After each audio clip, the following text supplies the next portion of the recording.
জীবনের সবচেয়ে বড় কষ্ট যে আমি একটা কুকুর বুঝেছিলাম খুব শখ করে, নাম তার জার্মান শেপার্ড।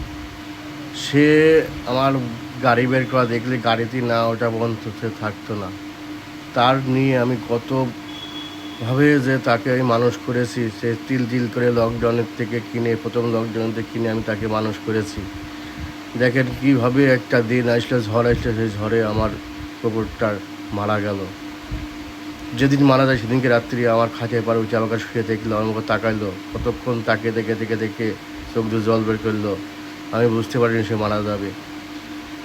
তার জন্য আমি কত কষ্ট পেয়েছি, আমি কত যন্ত্রণা পেয়েছি। আমার জীবনের সবথেকে বেশি বন্ধু এবং আপনজন থাকতে হয়েছিল। তার জন্য আমি গাড়িতে নিয়ে আইছি, আমার গাড়িতে ওঠার জন্য খুবই করতে আমি গাড়িতে নিয়ে আইছি। নিয়ে এসে আমার নিজের ওই বাড়িতে, যে বাড়ি আগে থাকতো কুকুরটা, সেই বাড়িতে নিয়ে এসে মাটি দিয়েছি। তাকে স্নান করাতাম শ্যাম্পু দিয়ে স্নান টান, দেখেন কীভাবে স্নান করাইছি।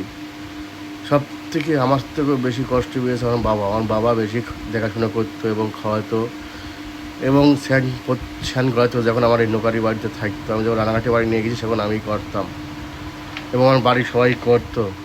তার জন্য এত কষ্ট, এত বেদনা দেন কীভাবে তাকে নিয়ে যাচ্ছি, কতটা চোখের জল ফেলিয়ে তাকে আমি নিয়ে যাচ্ছি। আমি আমার বাবা নিয়ে যে তাকে পাঠিয়ে দিচ্ছি, আমার চোখের জল আমি ধরে রাখতে পারছি না। যে জীবনে আমার যদি 1,00,000 টাকা ক্ষতি হয়ে যেত তো আমি এত কষ্ট পেতাম না। তাকে যেভাবে মানুষ করেছি, আমি যে ভয়েসটা দিচ্ছি, আমার চোখ দিয়ে কিন্তু অটোমেটিক জল বেরোচ্ছে। কীভাবে নিজে হাতে মাটি দিলাম, কীভাবে নিয়ে আসলাম, দেখেন। নিয়ে এসেই আমার কাজ শেষ করলাম।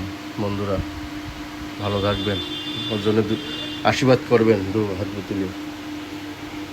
দেখেন কীভাবে আমার কাছে থাকতো, আমার কাছে কীভাবে চলাফেরা করতো, আমার সাথে সবসময় থাকতো, রাতে ঘুমাতো আমার কাছে।